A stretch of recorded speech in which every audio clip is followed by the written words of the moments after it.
نحمده ونصلي على رسوله الكريم. أعوذ بالله من الشيطان الرجيم. بسم الله الرحمن الرحيم.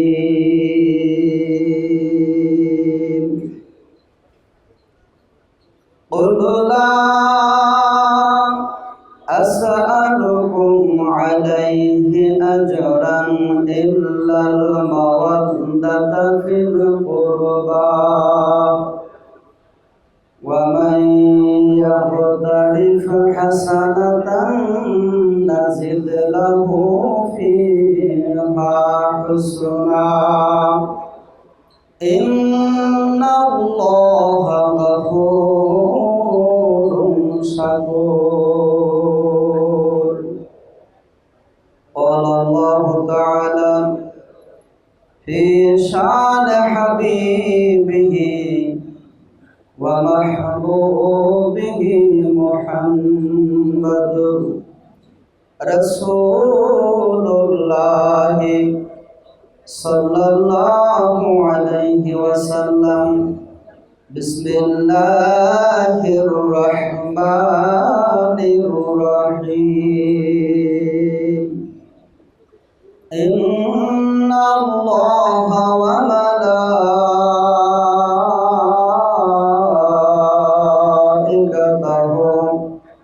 يصلون على النبي يا أيها الذين آمنوا صلوا عليه وسلموا تسليما. اللهم صل على سيدنا مولانا محمد وعلى آل سيدنا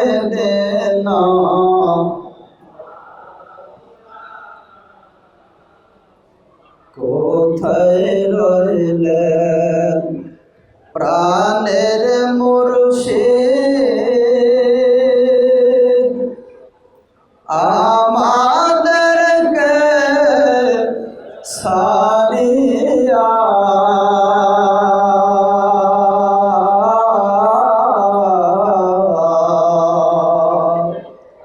বলেন সবাই কোথায় রইলেন প্রাণের মুর্শিদ, আমাদেরকে সারিয়া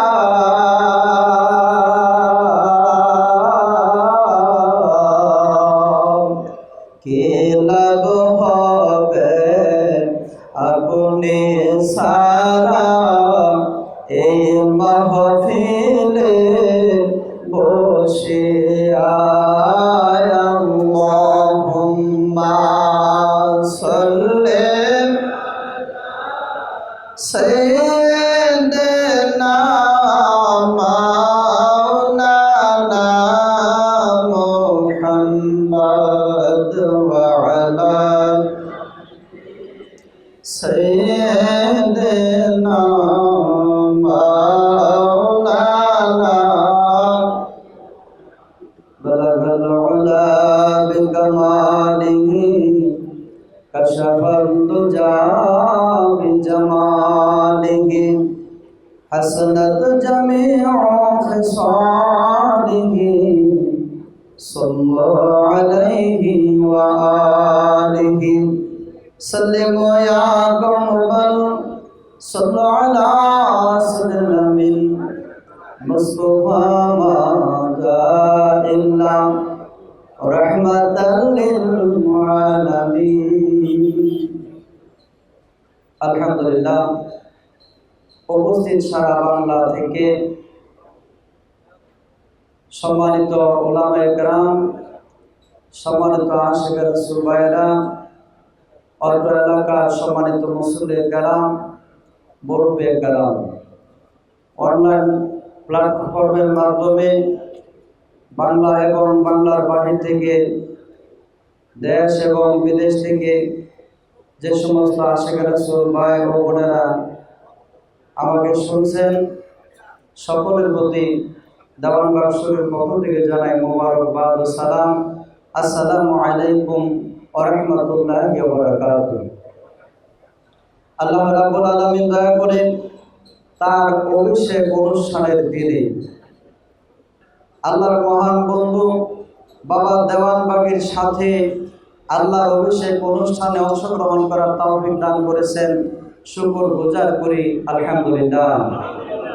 নূরের নবী কামলেওয়ালা হযরত মুহাম্মদ সাল্লাল্লাহু আলাইহি সাল্লামের প্রতি আবারও দুরূদ ও সালাম সাল্লাল্লাহু আলাইহি ওয়াসাল্লাম। মহান মুর্শিদ, মহান সংস্কারক, মুহাম্মদ ইসলামের পুনর্জীবন দানকারী, যুগের ইমাম, আম্বিয়া কেরামের ধর্মের দায়িত্ব বেলায়েত দানকারী, আল্লাহর দেওয়া পুরস্কার, আকাশের পূর্ণিমার চাঁদের জীবন্ত প্রতিচ্ছবি, আখিরি জামানার শ্রেষ্ঠ মহামানব মুহাম্মদ ইসলামের একমাত্র মুর্শিদ বাবা দেওয়ানবাগীর পরশময় নুরানিময় কদম মোবারকে লক্ষ কোটি কদম রেখে আওলাদ রাসূল কুতুবুল আকতাব দুরুদে মাহমুদুল খাতুনে জান্নাত হযরত দয়াল মা রাহমাতুল্লাহি আলাইহার পরশময় কদম মোবারকে লক্ষ কোটি কদম রেখে আমি আজকে সংক্ষিপ্ত আলোচনা করার চেষ্টা করছি। আমার তৌফিক ইল্লা বিল্লাহ। সম্মানিত আশিক রাসূল ভাইরা, আমরা সকলেই অবগত আছি আজকে হলো আশুরার দিন, 10 মুহররমের দিন। সম্মানিত আশিক রাসূল ভাইরা, এক সময় আমরা যখনই আশুরার কথা শুনতাম, সারা বিশ্বের মানুষ এক বাক্যে, সারা বাংলার মানুষ এক বাক্যে বলে উঠত এটা শিয়াদের অনুষ্ঠান। আবার অনেক মানুষ বলতো এটা ইহুদিদের অনুষ্ঠান, অনেক মানুষ বলতো এটা খ্রিস্টানদের অনুষ্ঠান। কেন বলতো? কারণ ইহুদি সম্প্রদায় রাব্বুল আলামিন হযরত মুসা আলাইহিস সালামকে ফেরাউনের হাত থেকে বাঁচাইছিলেন, এজন্য তারা এই দিনটা পালন করে। আবার ঈসা আলাইহিস সালামকেও শত্রু বাহিনী থেকে, বিপক্ষ থেকে ঈসা আলাইহিস সালামকে রাব্বুল আলামিন 10 মুহররমে বাঁচিয়েছিলেন, আসমানে উঠাই নিয়েছিলেন, এজন্য খ্রিস্টানরাও এই দিনটা পালন করে। আর শিয়ারা হযরত ইমাম হাসান, ইমাম হুসাইন রাদিয়াল্লাহু তাআলা আনহুকে স্মরণ করে, ইমাম হুসাইন রাদিয়াল্লাহু তাআলা আনহু সহ যুবীদেরকে স্মরণ করে এই দিনটা তারাও পালন করে। এজন্য আমাদের মুসলিম সমাজের মধ্যে এই 3টা নাম এক বাক্যে চলে আসতো: শিয়াদের অনুষ্ঠান, ইহুদিদের অনুষ্ঠান, খ্রিস্টানদের অনুষ্ঠান। এরাই করবে, অন্য কেউ এই অনুষ্ঠান করতে পারবে না। আমাদের মহান মুর্শিদ বাবা দেওয়ানবাগী একমাত্র মহামানব, যিনি এই 3টা অনুষ্ঠান ছাড়া আরও অসংখ্য অনুষ্ঠান আছে এই দিনে, অসংখ্য ঘটনা ঘটেছে এই দিনে। এই মহাসত্য আমাদের মহান মুর্শিদ বাবা দেওয়ানবাগী বিশ্বের মানুষকে জানাইছেন। জোরে বলেন ঠিক কিনা? নাকি কোনো সন্দেহ আছে? রাব্বুল আলামিনের যে আকার আছে, রাব্বুল আলামিন যে অস্তিত্বহীন নয়, রাব্বুল আলামিন যে নিরাকার নয়, সাধনা করলে যে রাব্বুল আলামিনকে দেখা যায়, রাব্বুল আলামিন যে 10 মুহররমে তিনি সিংহাসনের মাঝে বসেছিলেন, আরশের সমাসীন হয়েছিলেন, রাব্বুল আলামিনের যে আকার আছে, আকার নিয়ে সিংহাসনে বসছিলেন, এই মহাসত্যটা বাবা দেওয়ানবাগী ছাড়া আমাদের জানা মতে বাংলার জমিনে কেউ জানায় নাই। ঠিক কিনা বলেন? যে মহান রাব্বুল আলামিন যেদিন সিংহাসনে বসলেন, ওই দিনটার কথা আমরা মুসলমান হয়ে জানতাম না। জানাইছেন কে? বাবা দেওয়ানবাগী বলছেন আল্লাহ যেদিন আরশে বসছেন, সেই দিনটা সমস্ত বিশ্ববাসীর জন্য একটা রহমত বরকতের দিন, কঠিন কঠিন মুসিবত থেকে পরিত্রাণের দিন। সেই দিনটা হলো গুনাহ মাফের দিন। জোরে বলুন ঠিক কিনা? বাবা দেওয়ানবাগী কেমন মহামানব দেখেন। এই দিনটার মধ্যে হাজারো হাজার ঘটনা ঘটে গিয়েছে, আমরা না জানলেও বাবা দেওয়ানবাগী জানতেন। এই আশুরার দিনে, 10 মুহররমের দিনে রাব্বুল আলামিন লক্ষ লক্ষ কোটি কোটি মানুষকে মাফ করে দিবেন, এটাও বাবা দেওয়ানবাগী জানতেন।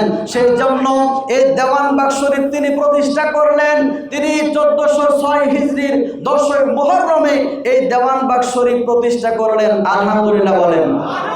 প্রতিষ্ঠা করার কারণ কি? 10ই মুহররমে সারা বাংলার মানুষ, সারা বিশ্বের মানুষ বাবা দেওয়ানবাগীর দরবার শরীফে আসবে, আল্লাহর বন্ধুর কদম মুবারকে আসবে, আল্লাহর বন্ধুর সাথে মোনাজাত করবে, চোখের পানি ঝরাবে। রব্বুল আলামিন এই উসিলায় সমস্ত আশিকদেরকে মাফ করতে থাকবে। সুবহানাল্লাহ বলেন। এটা হলো বাবা দেওয়ানবাগী এই প্রতিষ্ঠান, তিনি এই তারিখে প্রতিষ্ঠা করার একটা গোপন হাকিকত, আরো অনেক হাকিকত আছে। আল্লাহর মহান বন্ধু সুফি সম্রাট শাহ দেওয়ানবাগী দয়াল বাবাজান দেওয়ানবাগ শরীফ প্রতিষ্ঠা করলেন বিশেষ করে মুহাম্মদ ইসলামের প্রচার এখান থেকে করার জন্য। আমরা এটা জানি যে বাবা দেওয়ানবাগী এইসব প্রতিষ্ঠান থেকে মুহাম্মদ ইসলামের কথা বলার জন্যই তিনি এইসব প্রতিষ্ঠান তিনি প্রতিষ্ঠা করেছেন। এখান থেকে আল্লাহর কথা বলার জন্য, দয়াল রাসূলের কথা বলার জন্য তিনি প্রতিষ্ঠানগুলো প্রতিষ্ঠা করেছেন। ইমাম হুসাইন রাদিয়াল্লাহু তাআলা আনহু যে আদর্শ রক্ষা করার জন্য নিজের জীবন দিয়েছেন, গর্দান দিয়েছেন, নিজের দেহকে তীরের আঘাতে, বল্লমের আঘাতে ক্ষত বিক্ষত করেছেন, তারপরেও ঈমান দেন নাই। হযরত মুহাম্মদ সাল্লাল্লাহু আলাইহি সাল্লামের মুহাম্মদ ইসলাম থেকে চুল পরিমাণ পিছপা হন নাই, মুহাম্মদ সাল্লাল্লাহু আলাইহি সাল্লামের আদর্শ থেকে চুল পরিমাণ পিছপা হন নাই। সেই আদর্শের কথা বাবা দেওয়ানবাগী এই আশুরার অনুষ্ঠান থেকে বিশ্বের মানুষের কাছে প্রচার করার জন্যই তিনি 10ই মুহররমে দয়া করে এই দেওয়ানবাগ শরীফ প্রতিষ্ঠা করে দিলেন। আলহামদুলিল্লাহ। আজকে ইমাম হুসাইন রাদিয়াল্লাহু তাআলা আনহুর আদর্শ আমরা বাবা দেওয়ানবাগীর মাঝে খুঁজে পেয়েছি। জোরে বলেন ঠিক কিনা? বাবা দেওয়ানবাগী হুজুর কাবলা যান যখন রব্বুল আলামিনের কথা বলেছেন, নিজের জীবনকে বাজি রেখে কথা বলেছেন। ইমাম হুসাইন রাদিয়াল্লাহু তাআলা আনহু যখন ইয়াজিদের 22,000 সৈন্যের বিরুদ্ধে দাঁড়িয়েছেন, নিজের জীবনকে বাজি লাগাইয়া হযরত মুহাম্মদ সাল্লাল্লাহু আলাইহি সাল্লামের আদর্শকে কায়েম করার জন্যই দাঁড়িয়েছিলেন। বাবা দেওয়ানবাগী যখন আল্লাহর কথা বলেছিলেন, 1990 সালে বাংলার জমিনে কয় কোটি মানুষ ছিল আমার সঠিক জানা নেই, তখন সারা বাংলার মানুষ একদিকে ছিল, বাবা দেওয়ানবাগী নিজের জীবন বাজি রেখে একাই সে একদিকে ছিল। জোরে বলেন ঠিক কিনা? ইমাম হুসাইন রাদিয়াল্লাহু তাআলা আনহুর কলিজা যেমন বড়, বাবা দেওয়ানবাগীর কলিজাও ঠিক তেমনই বড়। জোরে বলেন ঠিক কিনা?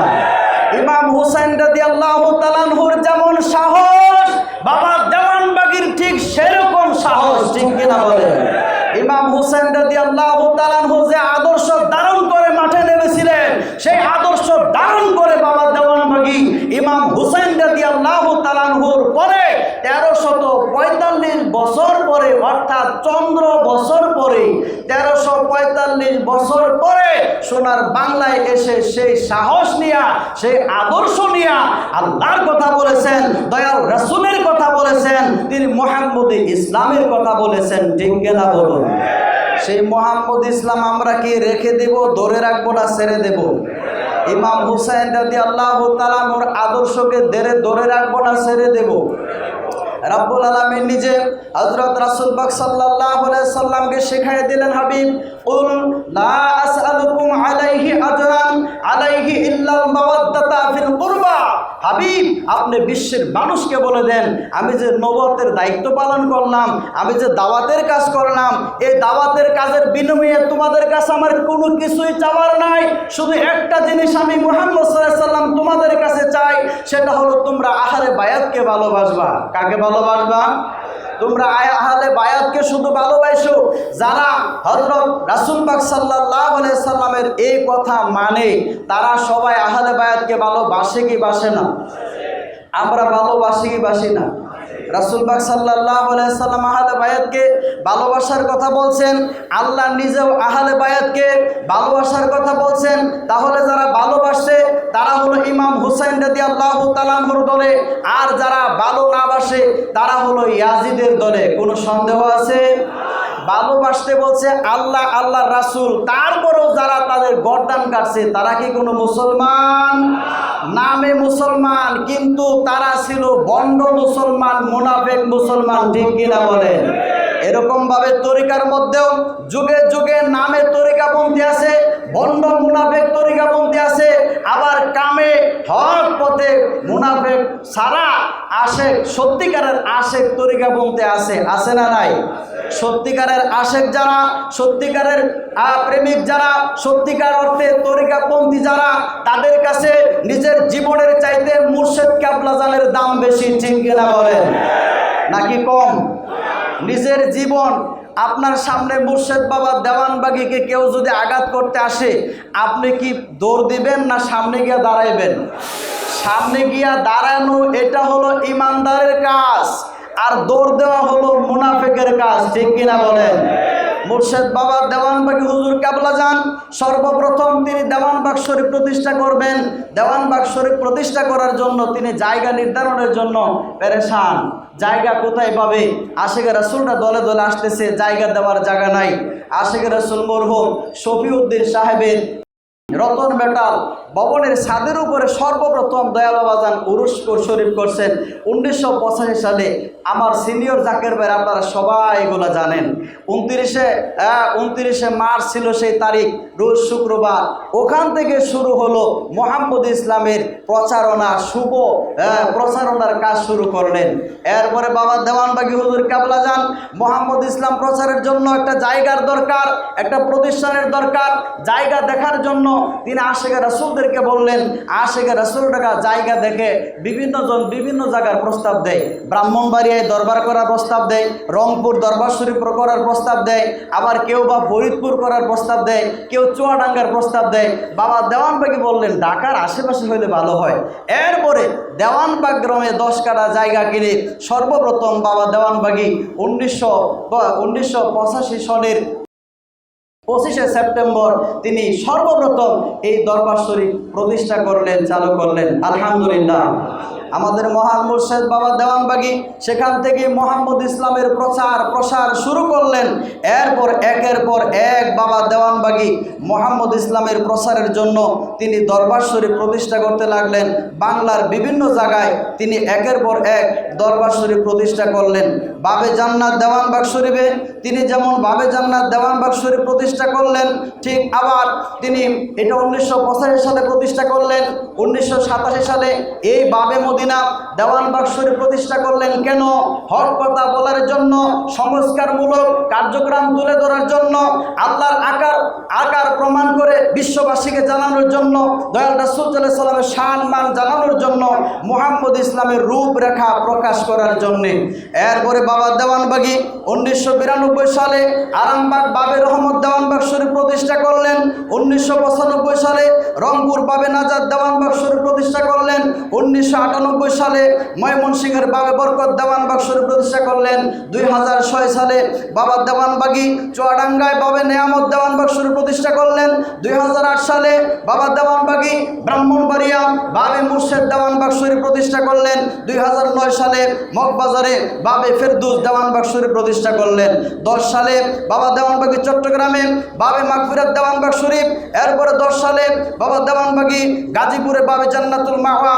11 সালে বাবা দেওয়ানবাগি রাজশাহীতে বাবে নূর দেওয়ানবাগ শরীফ প্রতিষ্ঠা করেছেন। আলহামদুলিল্লাহ। বাবা দেওয়ানবাগি প্রতিষ্ঠা করছে এখান থেকে বাবা দেওয়ানবাগির গুণগান প্রকাশ হবে, ঠিক কিনা বলেন? এইসব দরবার শরীফ থেকে আল্লাহর কথা হবে, রাসূল সাল্লাল্লাহু আলাইহি ওয়াসাল্লামের কথা হবে। শুধু তাই নয়, আত্মশুদ্ধি, দিল জিন্দা, নামাজি হুজুরি, আশিকে রাসূল হওয়া। বাবা দেওয়ানবাগি বিশ্বের মানুষকে যে 4টি প্রধান শিক্ষা দিয়ে বিশ্বের মানুষকে আশিকে রাসূল বানিয়েছেন, বিশ্বের মানুষকে আল্লাহ পাওয়িয়ে দিয়েছেন, রাসূলকে পাওয়িয়ে দিয়েছেন, সেই শিক্ষাই এইসব প্রতিষ্ঠানে থাকবে। জুড়ে বলেন ঠিক কিনা? কেউ যদি 3 শিক্ষা চালু করে 3 শিক্ষা চলবে না। দেওয়ানবাগ শরীফে 4 প্রধান শিক্ষা চলবে, ঠিক কিনা বলেন? বাবা দেওয়ানবাগির পছন্দের লোগো থাকবে, বাবা দেওয়ানবাগির পছন্দের রোজার ক্যালেন্ডার থাকবে, বাবা দেওয়ানবাগির পছন্দের পোস্টার থাকবে, বাবা দেওয়ানবাগির শিক্ষা আদর্শই থাকবে। অন্য কারো শিক্ষা আদর্শ গ্রহণযোগ্য নয়, ঠিক কিনা বলেন? দেওয়ানবাগ শরীফে অন্য কারো শিক্ষা আদর্শ গ্রহণযোগ্য হতে পারে? কোনো আদর্শ শিক্ষা গ্রহণ করা যাবে না বাবা দেওয়ানবাগিরটা ছাড়া, ঠিক কিনা বলেন? আওলাদে মুর্শিদের কদম মুবারকে, আওলাদে মুর্শিদদের কদম মুবারকে আমি সহ সমস্ত আশিক রাসূলদের আকুল আবেদন, আপনারা দয়া করে বাবা দেওয়ানবাগীর শিক্ষা, বাবা দেওয়ানবাগীর সংস্কার, বাবা দেওয়ানবাগীর আদর্শ এবং বাবা দেওয়ানবাগীর পছন্দের লোগো, বাবা দেওয়ানবাগীর পছন্দের রোজার ক্যালেন্ডার, রোজার এই পোস্টার, ফেস্টুন, এক কথায় বাবা দেওয়ানবাগী যাহাই পছন্দ করত, আপনারা দয়া করে তাহা ঠিক রেখে কার্যক্রম করবেন। এটি শুধু আপনাদের কদম মুবারকে আকুল আবেদন। আপনারা কি বলেন? সম্মানিত আশিক রাসূল ভাইয়েরা, মহান মুর্শিদ বাবা দেওয়ানবাগী যেন আমাদেরকে সদা সর্বদা তার কদম মুবারকে গোলামি করার সুযোগ দান করেন, বলি আমিন। মহান মুর্শিদ বাবা দেওয়ানবাগীর পাওয়ার, ইমাম হুসাইন রাদিয়াল্লাহু তাআলা আনহুর পাওয়ার বাবা দেওয়ানবাগীর ভিতরে ছিল। শেরে খুদা হযরত আলী রাদিয়াল্লাহু তাআলা আনহুর পাওয়ার বাবা দেওয়ানবাগীর ভিতরে ছিল। আব্দুল কাদের জিলানী রাহমাতুল্লাহের পাওয়ার বাবা দেওয়ানবাগীর ভিতরে ছিল। এক কথায় হযরত আব্দুল কাদের জিলানী রাহমাতুল্লাহ যেমন মৃত মানুষকে জিন্দা করতে পারত, হযরত ঈসা আলাইহিস সালাম যেমন মৃত মানুষকে জিন্দা করতে পারত, হযরত মুহাম্মদ সাল্লাল্লাহু আলাইহি সাল্লাম যেমন মৃত মানুষকে জিন্দা করতে পারত, আমার মুর্শিদ বাবা দেওয়ানবাগীর ভিতরে সেই পাওয়ার ছিল। তিনি মরা মানুষ জিন্দা করে দেখাইছেন, ঠিক কিনা? কুমিল্লার জমিনে, দাউদকান্দির জমিনে, কুমিল্লার দাউদকান্দি মাইথার কান্দি গ্রামের আশিক রাসূল আব্দুল কাদের ভাই বয়স হয়ে গেছে, তিনি শারীরিকভাবে অসুস্থ থাকেন। তিনার ঠান্ডাজনিত রোগের কারণে অ্যাজমা রোগ হয়েছে বলে ডাক্তাররা অনুমান করে চিকিৎসা দিতে লাগলেন। এই লোকটা মারা যাওয়ার 3 ঘন্টা পরে জীবিত হয়েছে। আল্লাহু আকবার বলেন। এই জামানার ইমাম খেতাব যেদিন পেয়েছিলেন সেই তারিখটাও ছিল 10ই মুহররম, 1409 হিজরির 10ই মুহররমে জামানার ইমাম খেতাব লাভ করেছিলেন। আলহামদুলিল্লাহ বলেন। বাবা দেওয়ানবাগী জামানার ইমাম এখন আছে কি নাই? আমি অনেক আগে আমি ফেসবুকে স্ট্যাটাস দিয়েছিলাম যে পর্যন্ত বাবা দেওয়ানবাগীর চাইতে বড় মহামানব, বাবা দেওয়ানবাগীর চাইতে পাওয়ারফুল মহামানবের আগমন না হবে সেই পর্যন্ত বাবা দেওয়ানবাগী জামানার ইমাম, জামানার মুজাদ্দেদ, ঠিক কিনা বলেন? বাবা দেওয়ানবাগীর চাইতে বড় মহামানব বাংলাদেশের মধ্যে না, আমার জানা মতে বিশ্বের কোথাও নাই, দেওয়ানবাগ শরীফেও নাই। আছে নাকি? আপনাদের জানা মতে দেওয়ানবাগ শরীফে কি বাবা দেওয়ানবাগীর চাইতে বড় মহামানব আছে? 11টা দরবার শরীফ প্রতিষ্ঠা করছে কে? শত শত খানকা শরীফ প্রতিষ্ঠা করছে কে? বিশ্বের মধ্যে 3 কোটির উপরে মুরিদ সন্তান কার? তাহলে বাবা দেওয়ানবাগীর চাইতে পাওয়ারফুল মহামানব কি দেওয়ানবাগ শরীফে আছে? তাহলে ওই বাবা দেওয়ানবাগীকে আমরা ধরে রাখবো না, ছেড়ে দেব? যারা বলে মারা গেছে তারা দূর হয়ে যাও, তোমরা অন্য তরিকায় চলে যাও, বাবা দেওয়ানবাগীর মুহাম্মদ ইসলামে তোমাদের স্থান নাই। জোরে বলেন ঠিক কিনা? আমাদের মুর্শিদ আছে, মুর্শিদ থাকবে, মুর্শিদ কখনো মারা যায় না। মারা গেলে আমি অদম আজকেও মুর্শিদ বাবা দেওয়ানবাগীকে স্বপ্নে দেখে এই মজলিসে এসেছি। আলহামদুলিল্লাহ। বাবা দেওয়ানবাগীকে দেখা যায় কি যায় না? ওই বাবা দেওয়ানবাগীকে মৃত বিশ্বাস করেন না। মৃত বিশ্বাস করলে আপনার দিদার হবে না।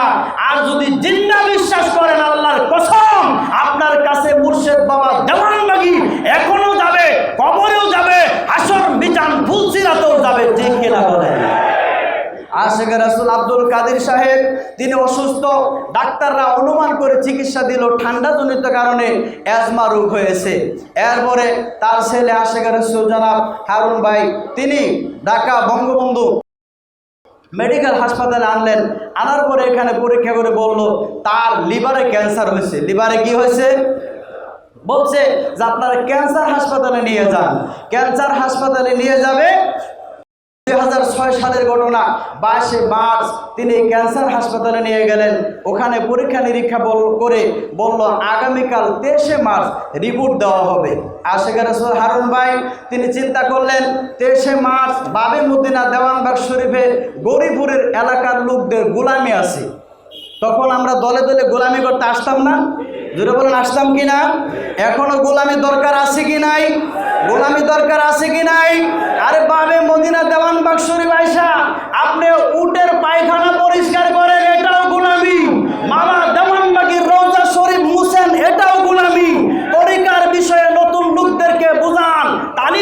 এটাও গোলামি, ঠিক কিনা বলেন? গরিপুরের আশেখা রাসূল হারুন ভাই বলল, তাহলে আজকে 22 তারিখ, আগামীকালকে আব্বার রিপোর্ট নিয়ে ওষুধ পানি নিয়ে তারপরে বাড়িতে যাব। আজকে যাব না, আগামীকালকে গোলামি করে 23শে মার্চ এরপর আমি বাড়িতে যাব। তিনি রয়ে গেলেন। আল্লাহর কি শান দেখেন, তিনি বাবে মদিনা দেওয়ানবাগ শরীফে গোলামি করতেছেন।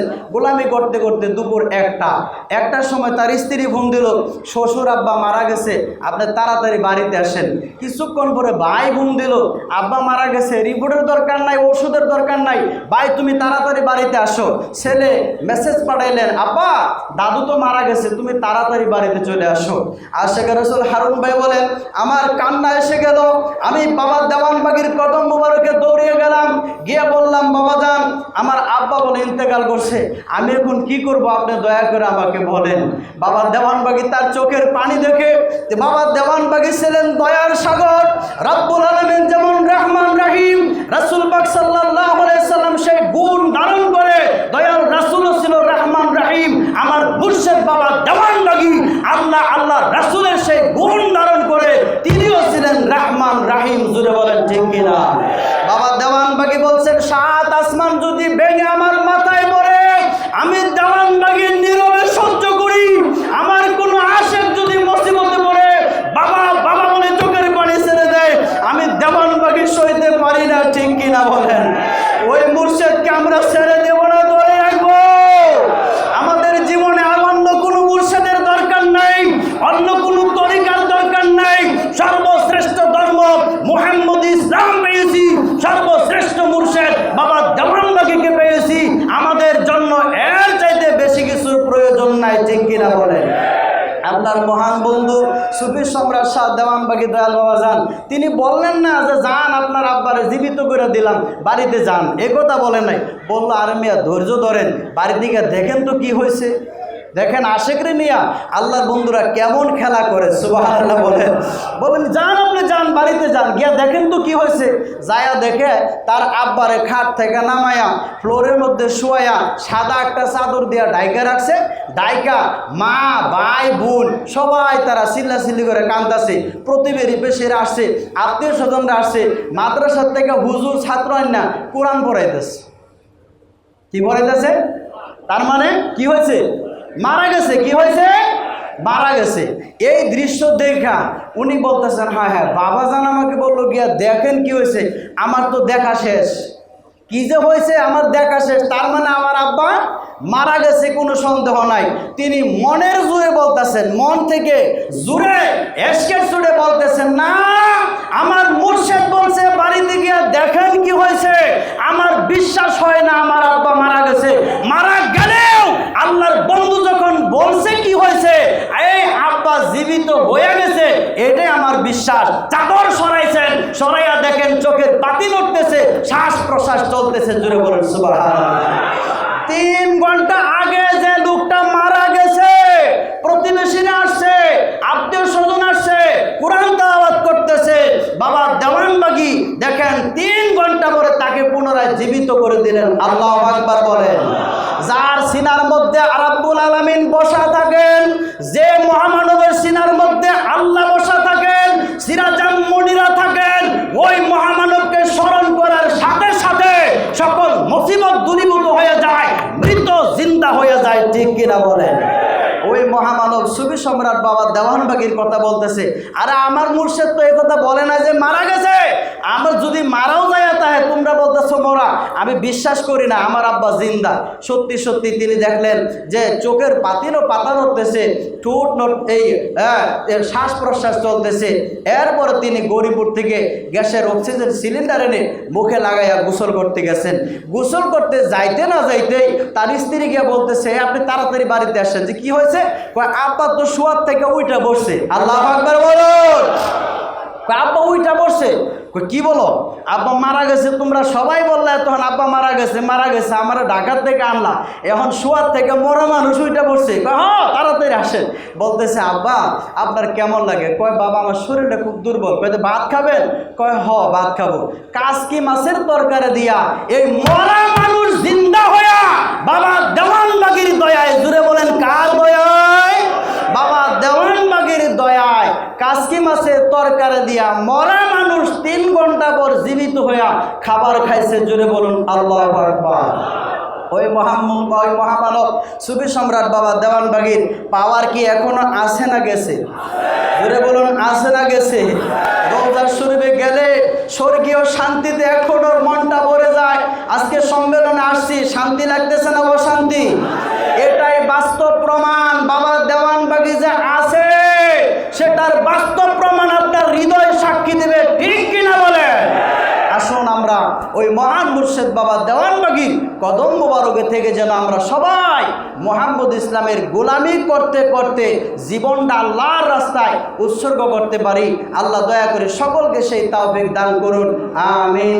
বারাকাল্লাহু লানা ওয়া লাকুম ফিল কুরআনিল আযীম। আসসালামু আলাইকুম ওয়া রাহমাতুল্লাহি ওয়া বারাকাতুহু।